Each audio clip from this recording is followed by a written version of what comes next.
Depuis le début du méga-projet Africa, nous, les élèves de secondaire 1 au PEI, avons lu un livre africain. Le mien m'a particulièrement bouleversée.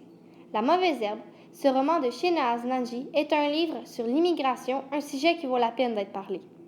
Shehnaz Nanji est une auteure qui écrit pour des enfants et des adolescents. Elle vient du Kenya, en Afrique. Dans la République de l'Ouganda en 1972, il y a une jeune fille de 15 ans nommée Sabine. Un jour, le dictateur Idi Amin annonce que tous les Indiens qui habitent en Ouganda ont 90 jours pour quitter ce pays. Sabine, qui est née en Ouganda, ne comprend pas pourquoi elle devrait partir. La disparition de l'oncle Julie, sa meilleure amie qui approuve le fait qu'elle devrait partir, les soldats et la culture du pays font de ce roman un livre très intéressant. Tout au long de ce livre, il arrive des aventures qui mettront la vie en danger à elle et sa famille. Donc maintenant, parlons un peu des lieux.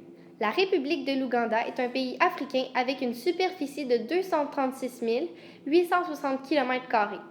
Les 42 860 000 habitants parlent en majorité l'anglais, le swahili et l'ouganda. Tout au long de l'histoire, Sabine et sa famille sont en Ouganda. Malgré leurs origines indiennes, ils sont tous citoyens ougandais. La plupart de l'histoire se déroule dans ce pays.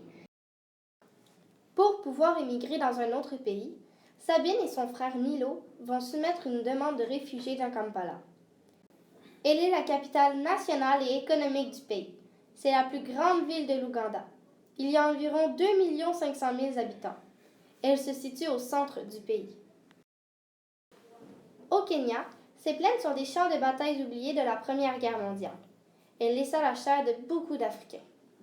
Dans le texte, les personnages ne sont pas aux plaines ou n'y vont pas. Sabine, en train de chercher son oncle, Julie, est dans un train de la guerre Kenya-Ouganda et regarde les plaines au loin.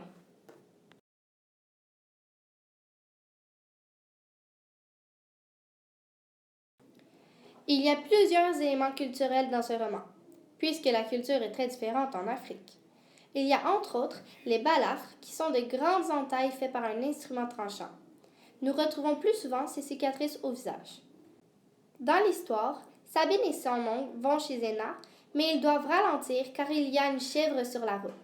Quelque temps plus tard, l'animal n'est toujours pas parti. Il y a un soldat qui arrive et Sabine voit des balafres sur son visage. Il y a aussi la révolte des Maji-Maji qui a fait la perte de beaucoup d'hommes africains. Le capitaine Bokero a donné une potion à ses tribus qui était censée changer les balles des fusils en eau.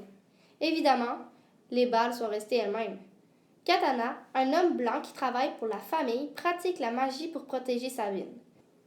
Lorsque l'homme pratique la magie, Sabine pense beaucoup à la révolte des Maji-Maji et commence à avoir peur. Il y a aussi le swahili, qui est beaucoup parlé par la famille de Sabine. Il y a plusieurs expressions de cette langue durant le livre. Le swahili est la plus importante langue bantoue. Elle est parlée en Ouganda, au Kenya, en Tanzanie, au Rwanda, au Burundi et aux îles Zanzibar. Par contre, elle est souvent une seconde langue pour les personnes qui la parlent. Le shilling ougandais est utilisé en Ouganda. C'est la devise officielle depuis 1967. Un shilling est égal à 0,00036 $ canadiens. Pour payer les chercheurs qui essaient de trouver l'oncle Julie, Sabine doit leur remettre des tonnes de shillings. Finalement, il y a le laddu. Ces gâteaux indiens sont préparés pour les grandes fêtes. Ces boules recouvertes de sucre sont sans gluten car elles sont cuisinées avec de la farine de pois chiches. Étant donné qu'elles avaient peur d'être écoutées au téléphone, Maman et Sabine ont conclu que lorsqu'elles mangeaient du laddu, elles allaient bien et que lorsqu'elles mangeaient des piments forts, il y avait un problème. À la fin de ce roman troublant, je me suis sentie triste de savoir qu'encore aujourd'hui, plusieurs personnes doivent quitter leur pays seulement à cause de leurs origines, leur religion ou même parce qu'ils ne sont pas acceptés tels qu'ils sont. En lisant ce livre, j'étais aussi très fâchée de l'opinion de son ami qui voulait que Sabine émigre. Ce livre était un bon moyen de me faire découvrir les difficultés dans le monde. J'espère que mon livre audio vous a donné envie de lire ce roman car il vaut la peine d'être lu.